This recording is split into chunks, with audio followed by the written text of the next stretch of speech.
Saagar, with this story, obviously Republicans are going to hang on this all the way into the 2022 midterm elections here. How do you think that shakes out?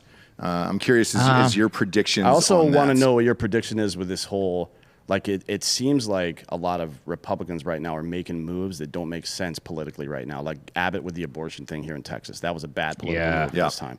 But there's been a couple of them. I want to know what your thoughts are on that as well.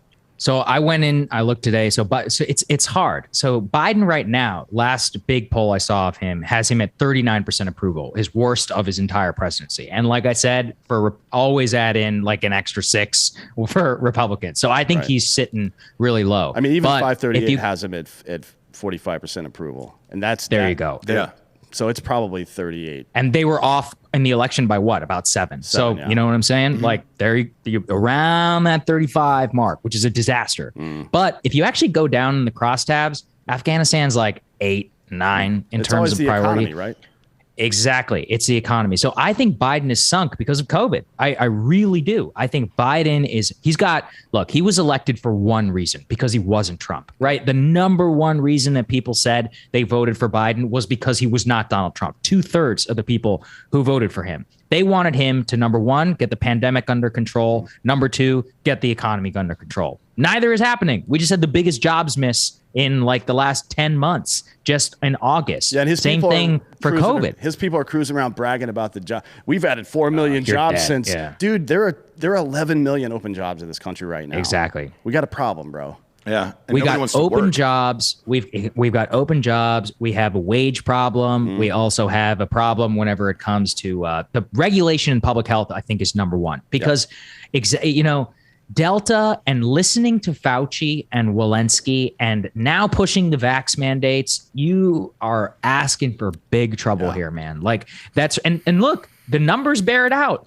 All America wanted him to do was get a vaccine to people who wanted it, then move on. Yeah. That's what everyone wants. They support some, little mitigation mostly, but outside of where I live in the cities, nobody wants this shit anymore. Mask mandates, vaccine, schools in mask, all this. Pile all of that together, and what do you get? You get the feeling of, I voted for Biden and not that much changed. I'm saying for the people who did vote for him, right? Mm-hmm. That's his problem. He's got all these people who voted for him for one reason, and they still feel like they're locked down, like it's chaotic, like it's still tense. There's still culture war, all of this nonsense. So I think he's going to get absolutely clobbered in the midterms. Also, his major legislation is going down like flames right now because of Joe Manchin and all of that. So it's basically turning into Obamacare 2.0. Nobody knows what the fuck is in it. It's really big. It's going to be like a big thing. And honestly, all anybody wanted from Obama was let's get out of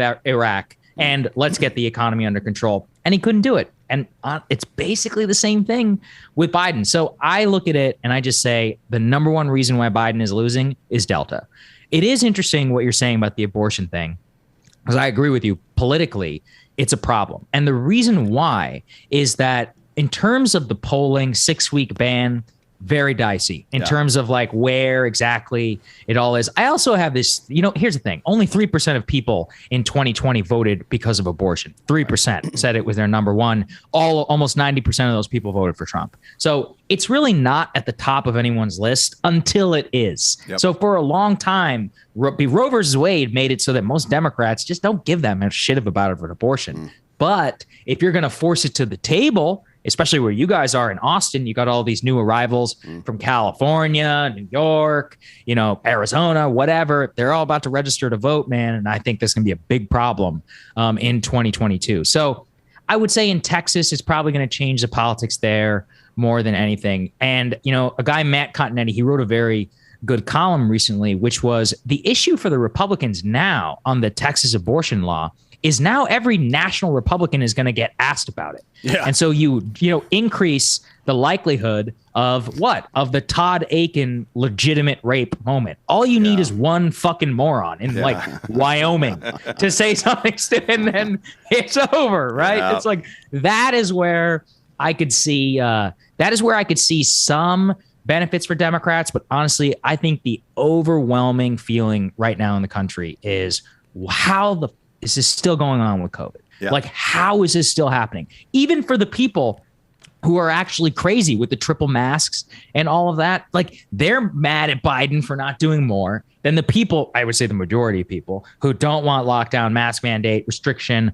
They just want total back to normal. Those people are not getting what they want. So he's not pleasing anybody. I think it's just a general feeling of like chaos in the air. And I think it's going to nuke him in 2022. Taking a position when it comes to forcing people to do shit is almost always a lose-lose.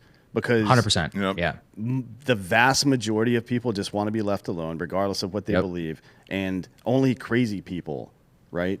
Like it's Karens, it's busybodies, and they're all hated. But it's a small minority of people, but they are the most active of all the people, right? It is a fucking minefield, and why walk through it?